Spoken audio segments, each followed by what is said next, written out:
What's up, everybody? We finally got it together. finally got y'all together so we can do this live video. This is my first live, everybody.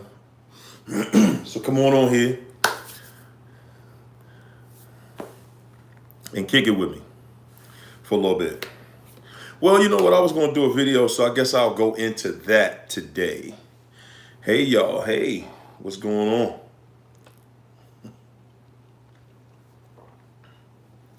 Hello. How's everybody? Hope everybody's good. Y'all know what I want to talk to y'all about today? My video today was, I was going to do a video, but since they let me into this live room,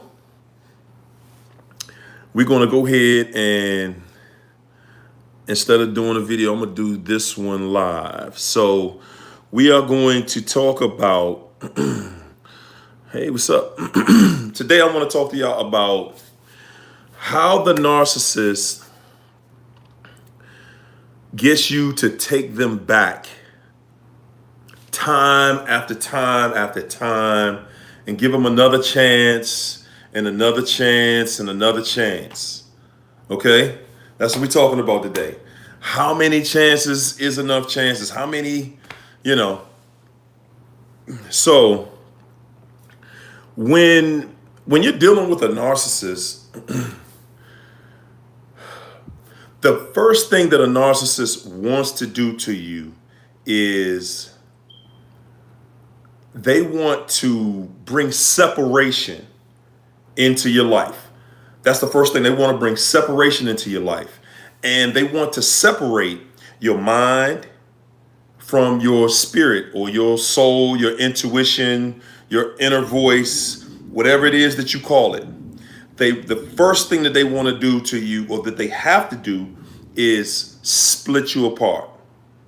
That's your mind. And when I say your mind, I'm talking about your rational thinking. And the reason that they want to do that is because they know that is as long as they can talk to you, for as long as they can talk to you, they feel like, okay, I got you. Because your mind, the way your mind works, your mind is going to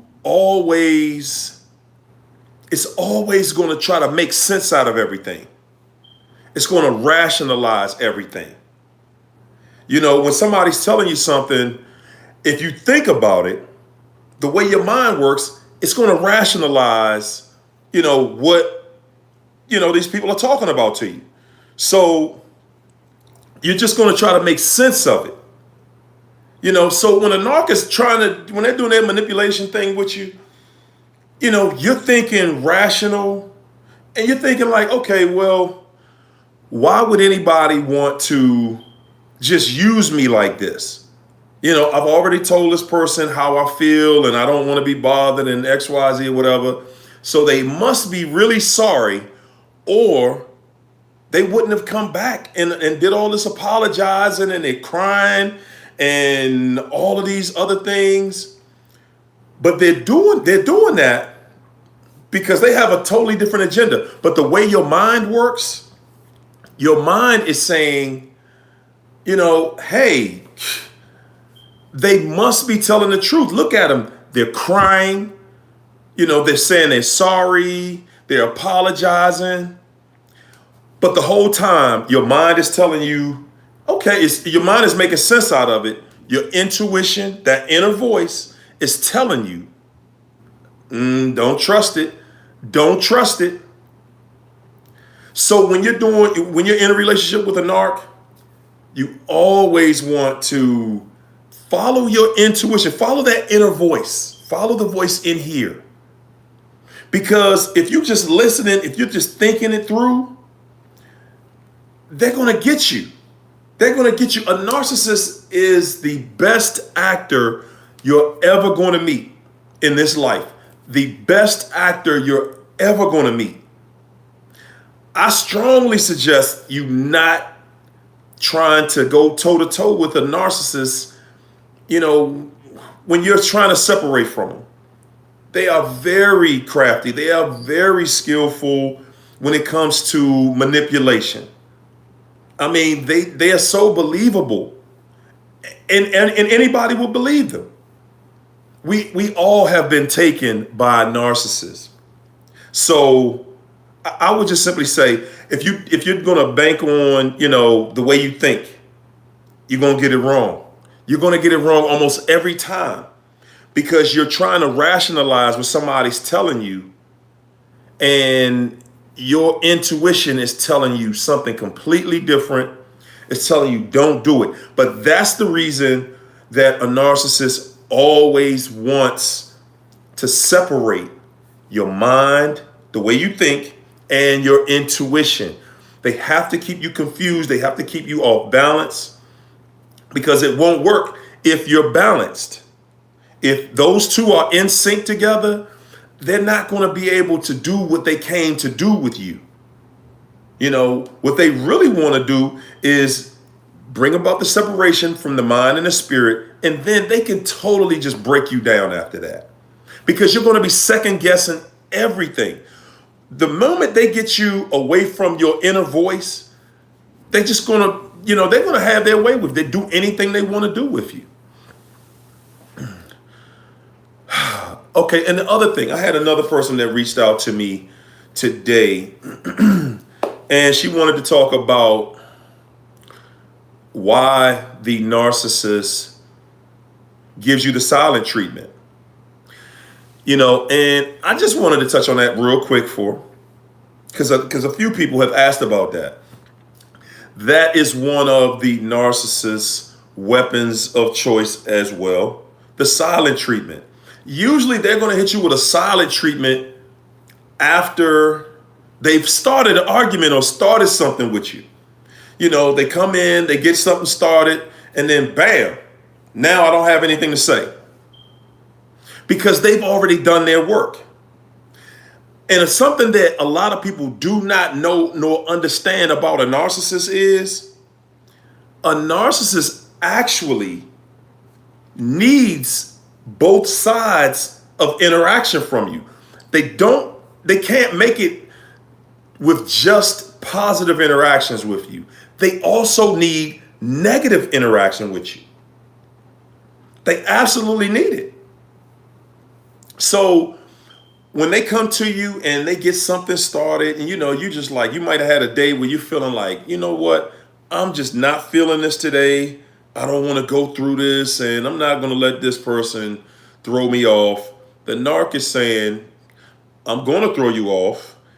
It's going to be a serious issue, and they're going to go in on you until they get you in a full-blown argument or whatever they came to do with you. They're going to pull you in. They're going to pull you in. And the thing is, they already know what to say. They know what to do. They've already done the calculations on you.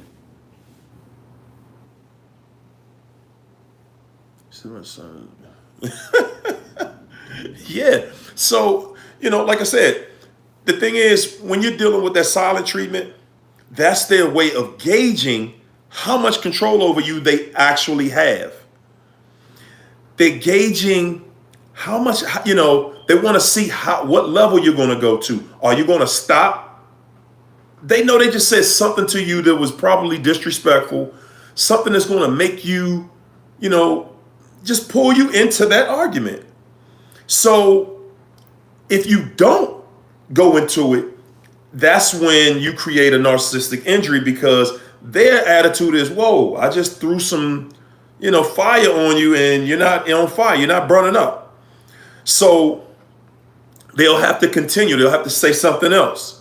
They'll have to get a little more disrespectful. And a narcissist doesn't have an issue with being disrespectful with you. That's something they love to do because they need that negative interaction with you. Why? Well, usually they want that negative interaction with you because, they're doing something. They're up to no good. And that's how they justify them being no good. through always getting something started, they're going to keep something started, keep something going. They're going to be behind your back doing different things. It's always going to be set up that way with them.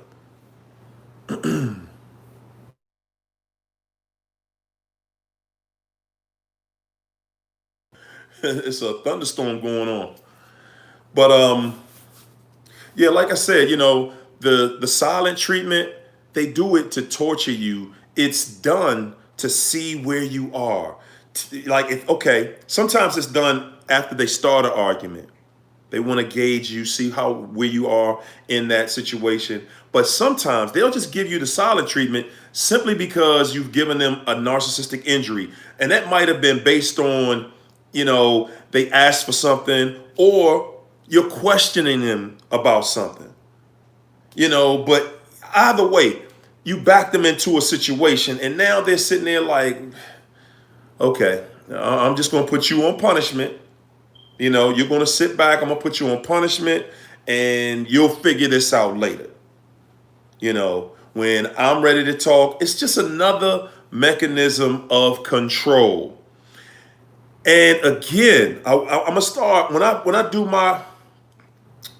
speak to you guys, I'm going to start connecting different things. I want you guys to think about how they use your rational thinking, how they're using it against you. They're using your rational thinking against you. Because rationally, you're thinking, okay, if you just started an argument with me and now you're quiet. You want to get this situation rectified. They know you want to get it rectified. So therefore, they're like, okay, this is how I exercise control over you. I know you want to get this rectified. If I don't talk to you, it doesn't get rectified. I know you can't rest if the situation isn't rectified. That's how they think. That's how narcissists actually think. That's how they pull you into another situation. And again, when they're not talking to you, they know you want to talk. They know you want to talk. They know you want to get the situation straight. They know that, let's just talk this out. Everything will be fine, right? Wrong. It's not going to be fine because the narcissist has nothing to gain by keeping things peaceful with you. Nothing. They have nothing to gain by keeping peace with you. As a matter of fact, if a narcissist kept it peaceful with you, it would become harder for them to manipulate you. It would become harder for them to abuse you. If you're in peace, how can they abuse you? And if they can't abuse you, if they can't torture you, then they cannot control you. Ladies and gentlemen, it's all about control. It's all about control. Their main weapon, the narcissist's main weapon is pain. It's pain. A narcissist is always going to control you with pain. That's their weapon of choice. As long as they can keep you in a painful situation, they're going to keep dragging you along. Because the only thing that they have to do with that pain is give you just a little bit of relief. If they give you just a little bit of relief, you're all in again. You're all in again. And the silent treatment works perfectly. You just wake up one day and they just, hey, good morning, babe. And they're like, yeah, okay, whatever. And just walk away from you like, what's wrong? And then I don't want to talk about it. I don't got nothing to say. They got you all day. They just started your day and started your day by ruining it. And then they're going to keep you on that same plane all day. It's simply just control. It's mind control. But on the flip side of that, that's what happens when you allow other people to take control of how you're going to feel today. When you have to ask someone else, how do I feel today? You know, you should be starting your day out every day. And listen, people, when I start, as I do more and more live videos, I'm going to start having you guys, we're going to start a new ritual that helps us defend ourselves against such behavior. You know, because one thing I know for sure is that when you start to practice, when you start to bring certain practices into your life, nobody on the outside can get inside to manipulate you in a way to just set you off and have you just, feeling some type of way, especially at the beginning of your day. I want to start, and I may start doing it in the mornings, but I guess everybody's in a different part of the world. So it wouldn't really work as a live. But I'm going to start every day with a different with a affirmation that I want everybody to make with themselves. And that is, we're going to start out with a confession. We're going to atone with ourselves. We're going to atone, which is basically you confessing what you have done to yourself, apologize for it, and then commence to having a better relationship with yourself, a complete relationship with yourself. And that's how I want us to start getting, that's going to be the ritual. And I'm going to start it. As a matter of fact, I'm going to start it on my next live video. And I'm going to do another live video tomorrow. And when I do it, I want you guys to have your mirror with you, or just be in front of the mirror. Probably around the same time. I guess it's around 9 o'clock here, Eastern Standard Time. So I guess right around that time, we're going to start doing that, because the way that we're going to beat these narcs is, it's a fight. And people, as I talk with everybody, I try to get with everybody. I absolutely try to talk to everybody that reaches out to me. I realize you guys are in pain, and you're in pain from that trauma bond. Okay? A lot of you guys think that you love this person. Part of your freedom is just changing that word. You think that you love them, but the reality is that you're trauma bonded by them. And I'm actually going to do a video about that trauma bond, and I really want to go into deep depth about how it affects you, what it does to you. And the reason, if you're noticing that it's really difficult to get over this relationship, even years later, you still find yourself thinking about that person. Because that trauma bond works differently than real love. It works a lot differently. Real love, if you're in a real loving relationship, you guys, you're heartbroken, but you get over it because it was a good relationship. You get over it, and it might take you up to a year to get over it. Sometimes it's really like 6 months to a year with a love relationship. When you're trauma bonded, it could be 5 years later and you still like, what is going on? Why am I still thinking about that person? That trauma bond is serious, people. It's serious. And so many of us, to be honest with you, if you're dealing with a narcissist, you've been trauma bonded. You're not in love with that person. That's just a trauma bond. That's it. Whew. I tell you what, people, I'm trying. This is my first time doing this live thing, and I'm trying to look at these comments, and it's just going too fast for me. So, again, I wanted to. What's up, Sydney, Australia? How you doing? What's up? What's up, Tanya?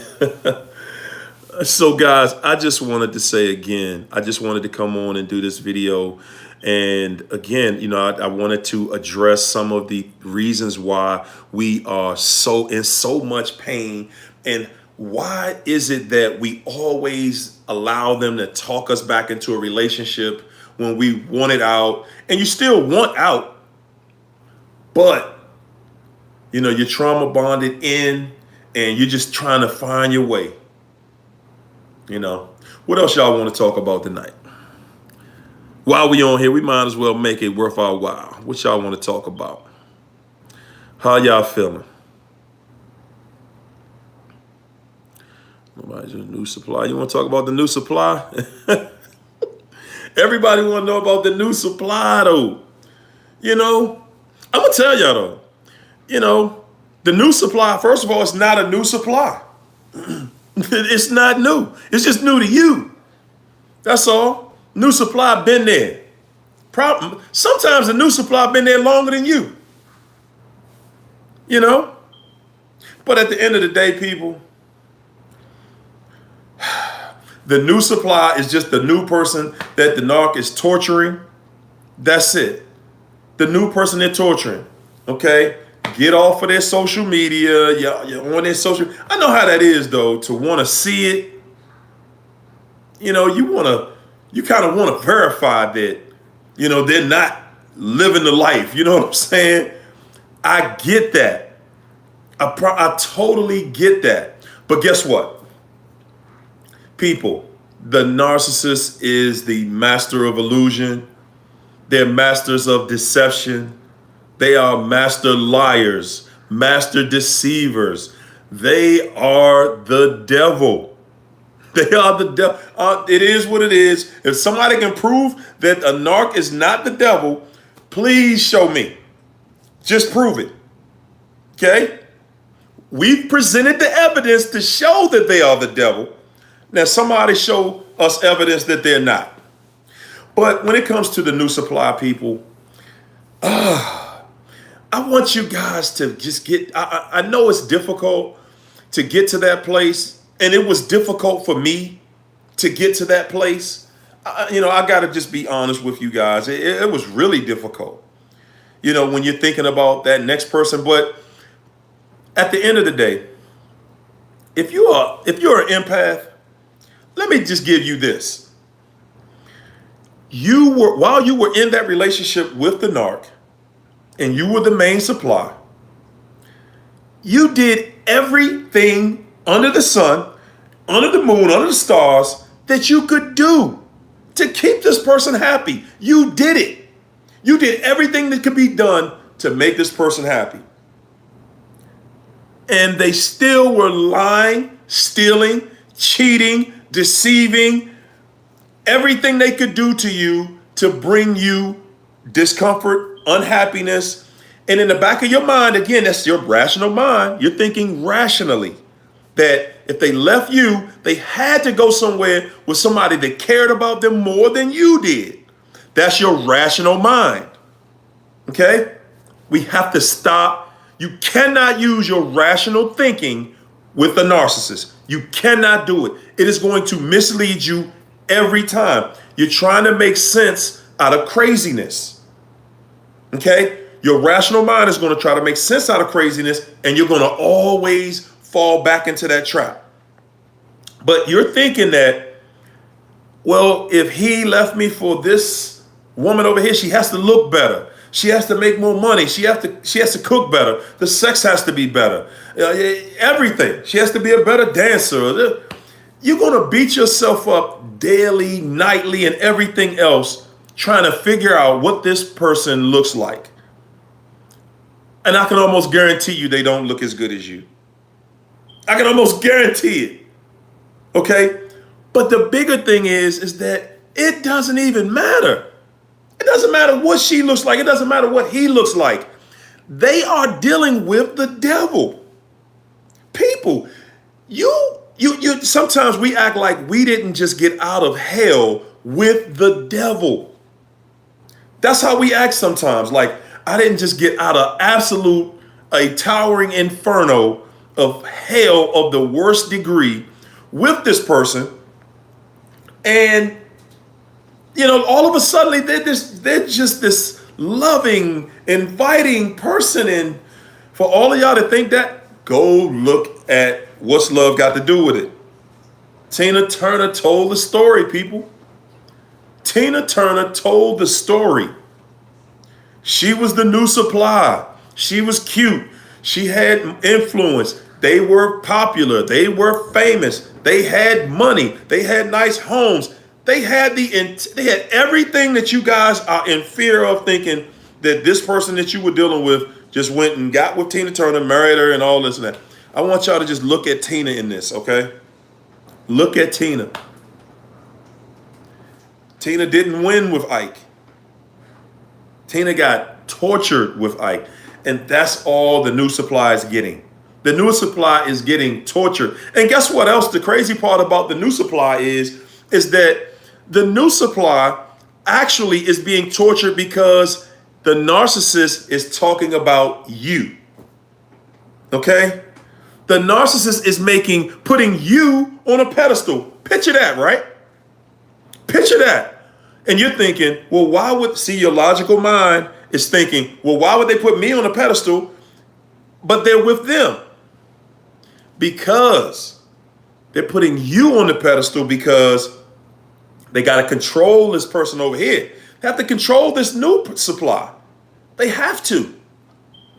The new supply has to think you were perfect in order for them to maintain their control over that. The new supply.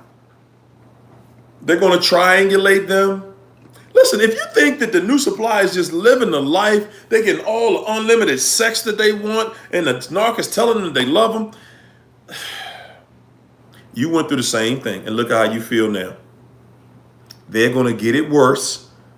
They're going to get it a lot worse than you got it. They're going to get it a lot worse than you got it because that's what the narc does.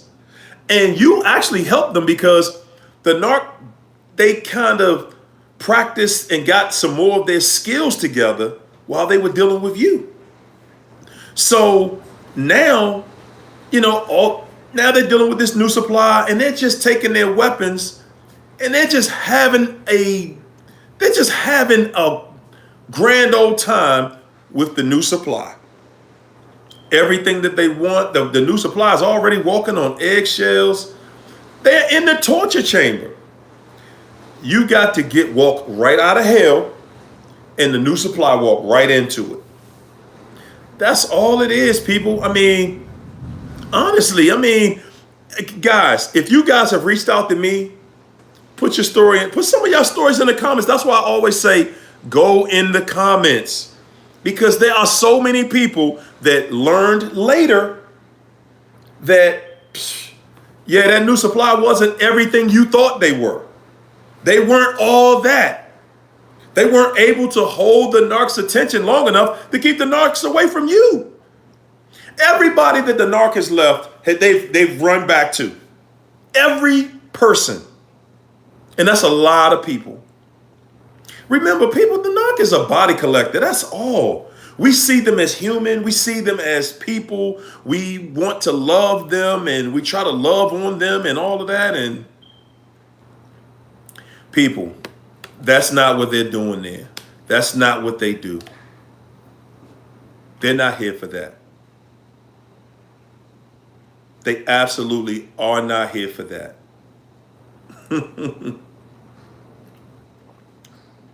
What else y'all want to talk about here? Huh? How y'all feeling tonight? Married when you was 17. Woo! That was torture right there. How many of y'all narc free? Can we get a shout out to everybody that is survived the narc? How many of us are narc free out here? Woo! Yes. Yes. Survivors for real. That's right. That's right. And I want to talk about that a little bit too, y'all. Being single. People. Yeah, there's so many people out here that are afraid to live alone, afraid to be single, afraid that they have made that word single seem so dirty and like something is wrong with you if you don't have a mate and this and that. And most people are out here running from person to person. And this is a question that I've heard a lot too. How do I keep attracting narcs? You keep attracting narcs because you're not giving yourself time. You're not giving yourself time to get yourself together. You're not giving yourself time to get yourself together. When you're dealing with a narc, you got to get out of that and get your mind right. Get your mind back. Get your mind connected to that spirit, your inner voice. Get them back on the same page. And then you may be able to start dating again. But people, right now, most of the dating pool are people who just got out of a relationship yesterday. Now they're ready to be in a relationship with you today. And some of you guys have done the same thing. Oh yeah, and I'm saying that because I've done it. So I know that a lot of you have done it. Get out of a relationship today. Tomorrow you're dating somebody else. Next week, you know, it's a whole nother situation.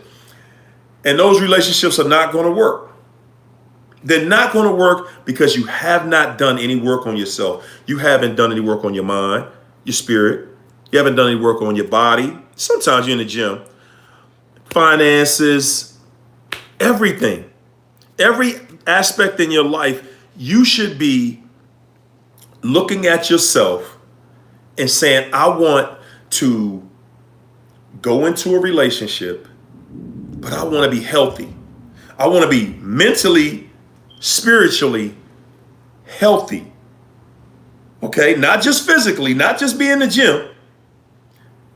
Mentally, physically, spiritually, financially, the works. It should be a complete situation. It should be a complete situation.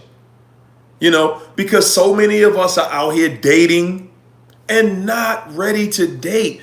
Being by yourself is not a death sentence, people. It's not. Loneliness, you're only lonely and you fear loneliness because you're with someone who is making you lonely. If you've dealt with a narc or you're dealing with a narc, then you're lonely. You're lonely. Absolutely, people. You got to give yourself time. You have to give yourself time. You know, you don't give yourself that time that you need between relationships, then it's always going to be something. It's always going to be something with everybody you meet. Give yourself some time. If you really are serious about being in a new relationship, the way you should really be thinking is you want to be your best self so that you can attract that exact same thing. Be your best, offer your best so that you can receive the best. When you have done the work and you've really taken and made some sacrifice, then you expect the reward. You're not going to do all that work and then say, okay, I'm just going to settle for anybody because I don't want to be by myself. I've worked the last year at clearing up my mind, my spirit, my finances, my body, everything. I've done all of this work and now, okay, I'm ready for a relationship. Let me just pick the first person that says something to me. No, that's not how you're going to do it. You're going to take your time and you're going to pull that energy out. You're going to pull that energy out because the universe owes you that. When you do the work, the universe has a way of giving you back what you put out. So a lot of times it's just about being patient, being patient. That's right. Trust your gut. Take your time. Take your time. Rushing is only going to make you have to start over again. The more you rush it, the more you push it. Oh, but I really met this incredible female or this incredible guy. So if you're not ready mentally, spiritually, financially, physically, You have to get all of your senses together, and really prepare yourself to be your best. So they talk about narcissistic friendships. Woo! The worst. Well, you can't really call them friendships when you talk about a narc. A narc and a friend. I've seen how narcs treat their friends. Whew, it's sad. It's sad, and it makes you lose respect for their friends. Honestly, you look at their friends like, wow, y'all think that they make it doing something to us. The friends think that they're doing something to us, and the friends don't even see how they get mistreated. I've seen the friends get triangulated. I've seen the narc cut the best friend off just to bring another best friend in. And the best friends were feuding like something was wrong with them. Like it was a male and female relationship, and it was all female. I could not believe it. But that's how they do. That's the kind of friend they are. I mean, if you're friends with a narc, it's like you gotta be there. It's kind of like you're their personal assistant. It's not really like you're their friend. They'll laugh and joke with you, kind of, sort of, but then they'll get to what they want you to do for them. And the whole relationship is all about building them up, not you. The relationship is all about them and the things they want in life and the things they should have. And I remember seeing times where if one of the friends got something, like, let's say one of the friends got a new car or a new home, the narc would lose it. They are the most jealous people. They are the most jealous people on this planet, people. If you have a friend that is a narc that you're calling a friend, I'm sorry, that's not a friend. They are the most jealous people. They will sit there in your face and pretend, oh, I'm so happy for you, and wow, that must have been really nice, and this, and they will, the minute they walk away from you, they're on the way home on the phone, they're dogging you. Whatever it is that you got, when they get away from you, they are calling people, telling those people how your program isn't, you couldn't really afford whatever you got, or you just robbed Peter to pay Paul to make this happen, or you did this. They are trashing you. I mean, they are the most jealous, envious. In their mind, they are the only ones who deserve anything better in life. But in your face, they are the best pretender. You really believe that they're your best friend when y'all face to face? But I'm telling you, I mean, it's crazy how, and then another thing, see, the narcissist, if you guys go out, the narcissist has to be, the center of attention. The narc has to be the center of attention. Anybody that gets in the crew that doesn't understand that the narc is the center of attention, then that person is going to just be pushed out. Like, why is that person here? And who are they, and who invited that person? That's exactly what it turns into. A narcissist is not going to share their platform. It's not going to happen. And everybody, listen, I want y'all to hear me good on this one. Every person around the narc feels like, this is my servant. They don't see you as their equal. They don't see you as an equal to them. They see you as, like, oh, this is my servant, or this is my, assistant, or this is somebody just here to help boost my ego. That's it. They're not there for any other reason. That's how the narcissist does it. That's how they do it. And that basically, y'all want to talk about their flying monkeys? Whew, man, I tell you what, the flying flunkies, man, they are sick. I think that the flying flunkies are just as bad as the narc. And it's like they love it. They love being the flunky. They love it. Like the narc gives them an assignment. And it's like, oh, you trusted me with an assignment? Let me go do the best job in the world for you. Like they're getting paid. A flying flunky does their job like they're getting paid, like they're on the payroll. They are all in. They are all in and love it. They absolutely love it. COVID. Hey, y'all, listen. But that's kind of how a narcissist looks at their friends, like they're flying flunkies. The flying monkeys, sometimes it might be somebody new that they deal with. People, this thing has so many different twists and turns with it. And the narcissist reserves the right to never be truthful, faithful about anything. They always reserve that right. Say you have an assignment for the flying flunkies. You're right. You're right. I mean, they're just there to help, assist the narcissist in whatever their chaotic new decision, new venture is.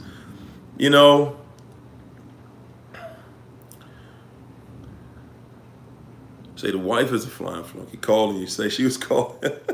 Say she calling you out. Well, that's how it's going to be. Listen, people, these, I guess, I don't know what we can call them. Because I can't really call them human, though. But they are just something that, no matter what you're into, no matter what the arena is, you're going to get the absolute worst from them on everything. Every time. You're going to get the absolute worst from them people. These people just love making somebody sick. Another thing, I talked about this in a different video, but listen. Co-parenting, that's a rough one because I talk to a lot of people that have to do that. Co-parenting with a narc, people, I feel for you on that. Because that's something that's what the narc is banking on. They want you to either get you pregnant or they want to become pregnant by you so that they can keep that tied to you. Because they know they're going to destroy the relationship. So they need something. They need a marriage. They need a child. They need something that bonds you to them so that when you discard them, they can still come back at a later time. Because they know, okay, well, I have a child here, so you got to see me. We'll always be in each other's lives. That's just their way of saying, okay, I need you here because, I got about 5 or 6 other things going on, but I'll be back when all of them kick me to the curb. I'll be back. That's how they co-parent. But co-parenting, man, this is another thing that you really have to deal with and look at when you're co-parenting with a narc. People, you have to be careful about the arguing and the disputes when you're co-parenting with one of these things. Because that's realistically how you turn that child or children into narcs. When the children are always dealing with, every day they have to see the interaction between mommy and daddy, and it's always some craziness, your children become trauma bonded. The child becomes trauma bonded because that's all they see. That's all they witness is a trauma bond. So they're not being loved. They're being trauma bonded. So you have to be very careful. You have to gray rock when you're dealing with a narc around the children. You have to gray rock. Or just ignore them altogether. If you're in a situation where you have to deal with them with children and visitation and stuff like that, you have to gray rock.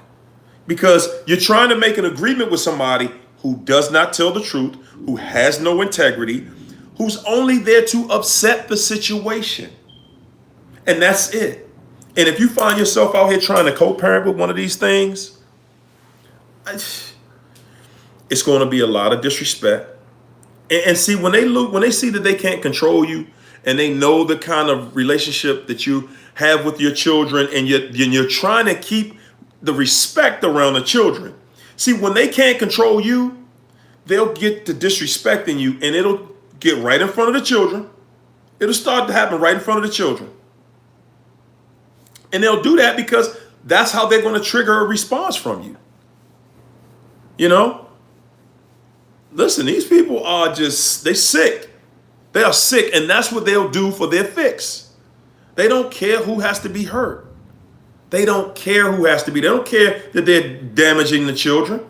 They're trying to damage the children. They want the children to be narcissistic. Yes. Narcs reproduce narcs. Okay? That's how they want it. That's real. That's real. A narc wants that child to be a narc. And a narc they're going to treat the child differently. A narc isn't going to love those children. No, they won't. A narc is not going to love, they're going to trauma bond that child. They're going to trauma bond the child. And if you have more than one child, a narc is going to treat those children differently. They're going to treat them a lot different. You know, that's how they are, people. You know, if you have to co-parent with them, they're not going to follow any of the rules. You know, usually most people have to meet the narc at a police station or something to exchange the kids.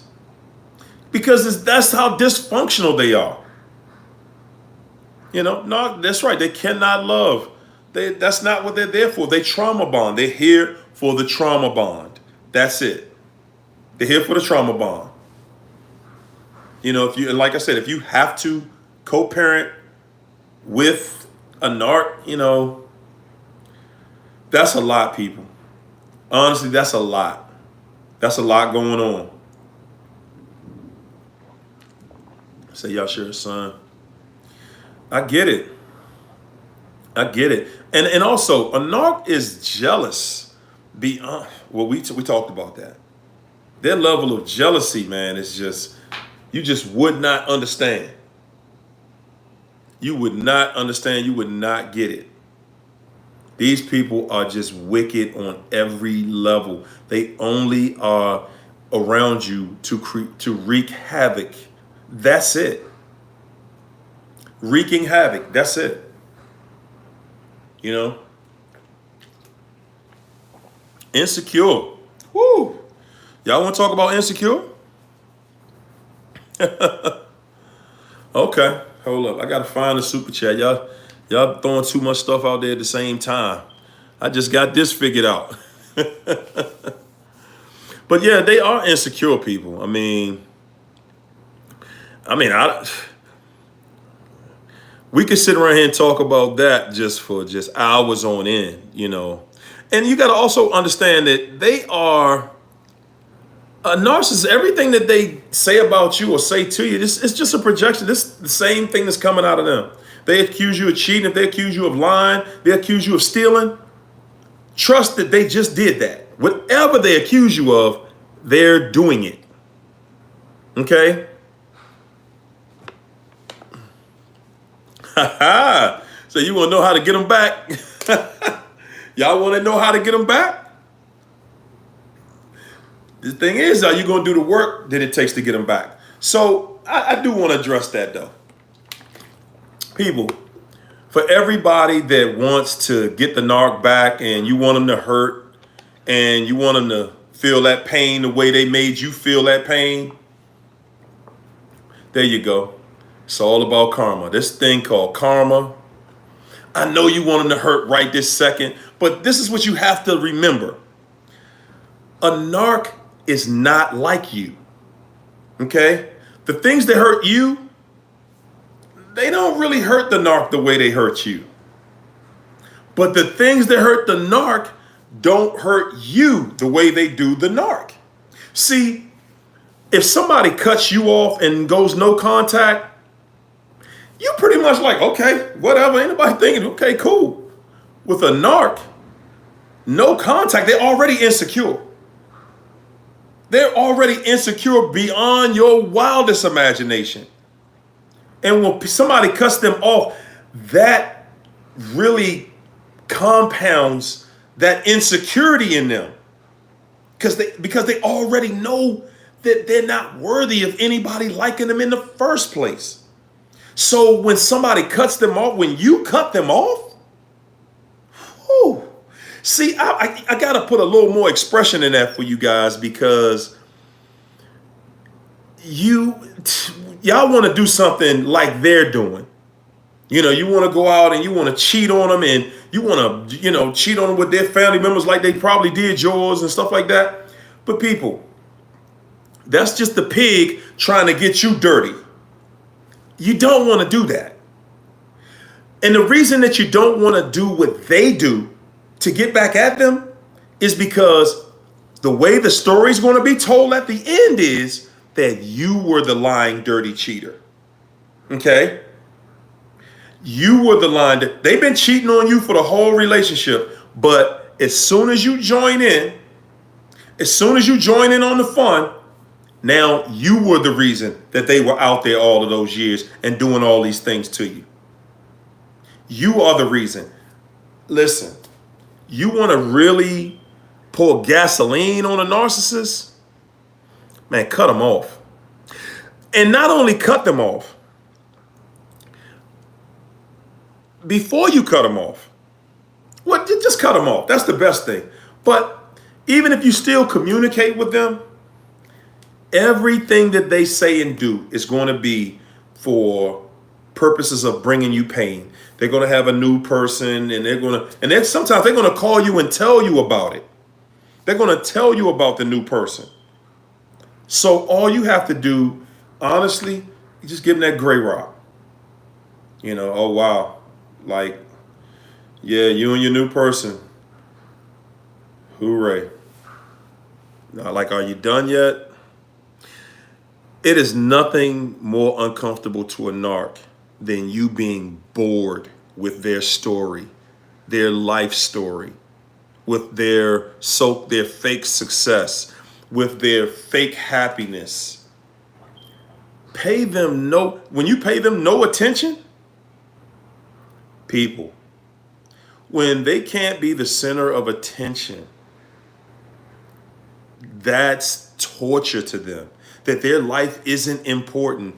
When they find out that you don't think that they are important, as a matter of fact, when they find out that you're happy, that how happy you are that they're gone out of your life, now that's torture. You want to do something to get some immediate gratification? Woo, send them a thank you letter. I just want to thank you. I just want to thank you for moving on with your life and getting the hell away from me. I just want to say thank you. But that still means you're communicating with them. All I'm going to say is, though, people, I know you want to say something to them, and you want to do something to them because they're doing stuff to you, but that's only giving you the back and forth. And that's the trauma bond. That interaction, that back and forth. You don't need that. You don't need that. Trust and believe. You moving on with your life, see, that's permanent. You want to hurt the narcissist temporarily. Permanent pain for a narcissist is when you've gone on with your life and you're happy in your life. They know when you're pretending you're happy because they are the best pretenders on the planet. Their whole life is make pretend. So they see right through you when you're pretending you're happy. Take your time. See, what hurts the narc is when they see you making the steps to take your life in the right direction, that you're going to do what you need to do to get your mind and your spirit, your finances, your body, when you're getting everything right, when you're putting that perfect package together, because they already know you're a great catch. They were with you. They know you're a great catch, but they know that you don't know that you're a great catch. So Just sit back. I know it's hard to do, but that's part of your assignment. That's part of your healing, people. Taking your time, learning to love yourself and appreciate yourself. Learning to be able to not have to be in a relationship every day of your life with somebody. Save yourself for the good relationship and you can stop dealing with all these crazy relationships. People, you want to bring the narcissist real pain? Get over them. Get over them. People, they only run from supply to this supply to that supply. That's their whole life. You're going to see. You're going to see. And for you guys that say, well, they're still with the person. They got married to the person and, they look like they're so happy. And man, so what? It's a look. That's it. When you're with a narcissist in this life, you're only going to have happy moments. Okay. A moment lasts about 2 or 3 seconds, like long enough to take a selfie. Click. When you smile, that's a moment. You're only going to have happy moments with narcissist people. Only happy moments. When you get to that place in life where you get in a real relationship, you're going to have happy days, happy weeks, happy months, happy years with the person. Nobody that's ever been with a narc can say they had happy years, happy months, happy weeks. You cannot say that with a narc. You cannot say that and prove you were with a narcissist. Hell no. No, you cannot. And you're not going to have that. Now, for some of us, we just at a place, I get it. You haven't gotten to that place where you're totally fed up with them. You said it. And you say it all the time. I'm just so tired of this. I'm fed up. I'm tired of dealing with this. Why am I here? That's how you know you're trauma bonded. Because you're always beating yourself up. Why are you dealing with it? That's your spirit. That's your inner voice saying, why am I here? Why are we doing this? I can't even explain it. Why am I doing this? Yeah, so, you say, when do the tears stop? And the tears will stop when they stop working. Okay?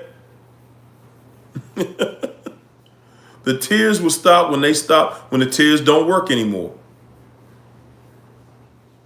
You say, why do they stop kissing?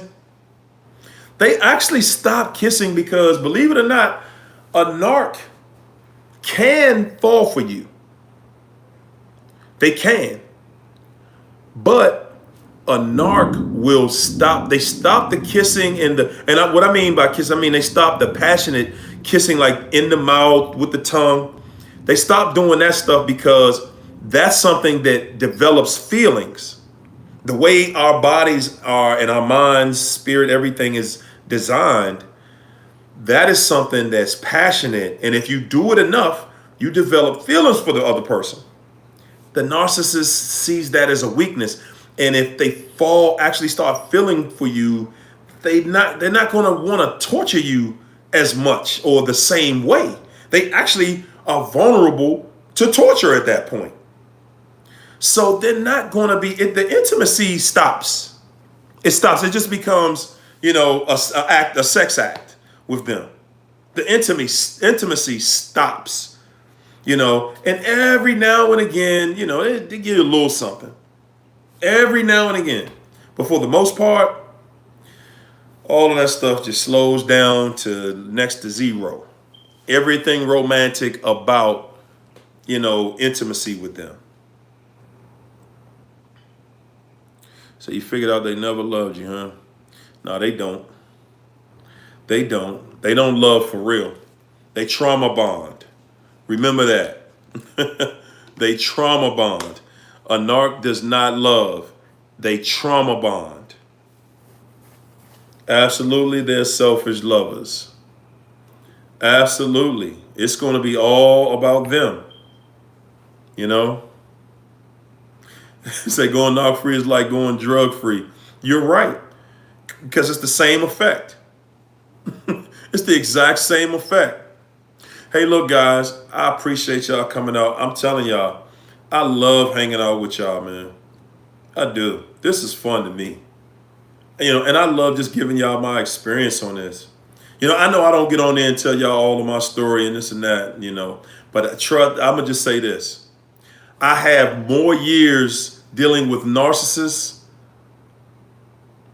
than I have not dealing with a narcissist. And I'm 51. So that puts me on the other side of 26. Okay?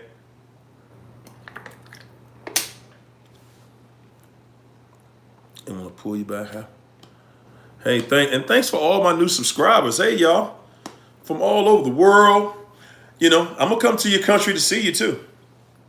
As a matter of fact, I wanted to say two of the ladies that I have partnered up with, Say No to Narcs, and my girl Pink Girl Teaches. We are working on our first retreat. And we're going to do, it's going to be serious, people. It's going to be serious. What's up, New Zealand? This retreat is going to absolutely be serious. It's probably going to be in the next 6 months. So let's give everybody enough time to put it together.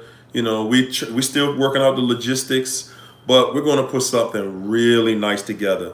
But again, people, what I wanted to end this video out with is, I want to end it out with the next video. We're going to do this again tomorrow. Tomorrow, I want you guys in the mirror. Okay, we're going to atone.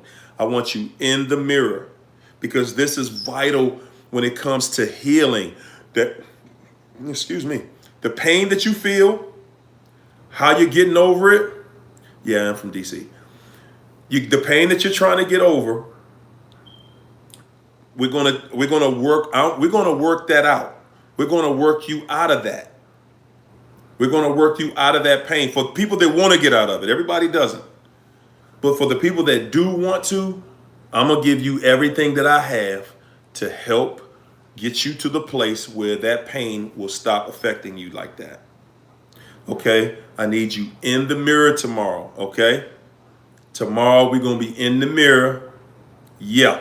I said I was in my 30s. Whoa. Yes, indeed. Wouldn't that be a beautiful thing? So we're going to be in the mirror tomorrow. I want to say thank you. I really appreciate all of you, man. I love the love here. I love the love here. And what's up? What's up, Houston? And everybody out here, hey, I love y'all back. Everybody. Man, again, thank you, man. Y'all are a total dream come true. You guys are a dream come true. You are truly a dream come true. Illinois, my brother lives in Illinois. Yes, you are. So all of my new subscribers, again, when y'all reach out to me now, I'll get to you at some point, but it's a lot of y'all, and we trying to get y'all there. And also, when you do reach out to me, remember, we're going to have that same conversation in the mirror. Tomorrow night, guys, 9 o'clock. I said 9 o'clock. Tomorrow night, 9 o'clock, we get in the mirror. We going in, all right? Thank you. I appreciate you. Love you guys.